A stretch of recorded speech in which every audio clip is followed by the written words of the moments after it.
Good morning mga katigangers. Mag-almusal na tayo. Konti lang kinuha kong oatmeal kasi kumuha rin ako kasi ng yogurt. Ito yung yogurt. Nakita ko kasi only natural ingredients. Napakuha ako. May mga ibang flavor doon, may vanilla at saka ito dalawa.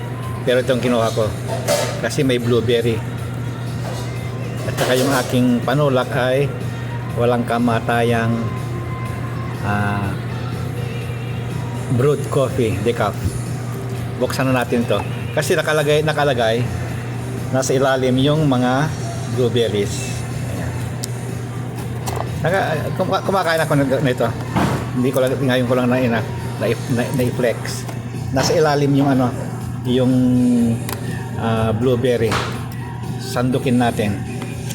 Makikita natin yung blue. Ayan. Nasa ilalim. Kaya unahin na natin to. Ayan.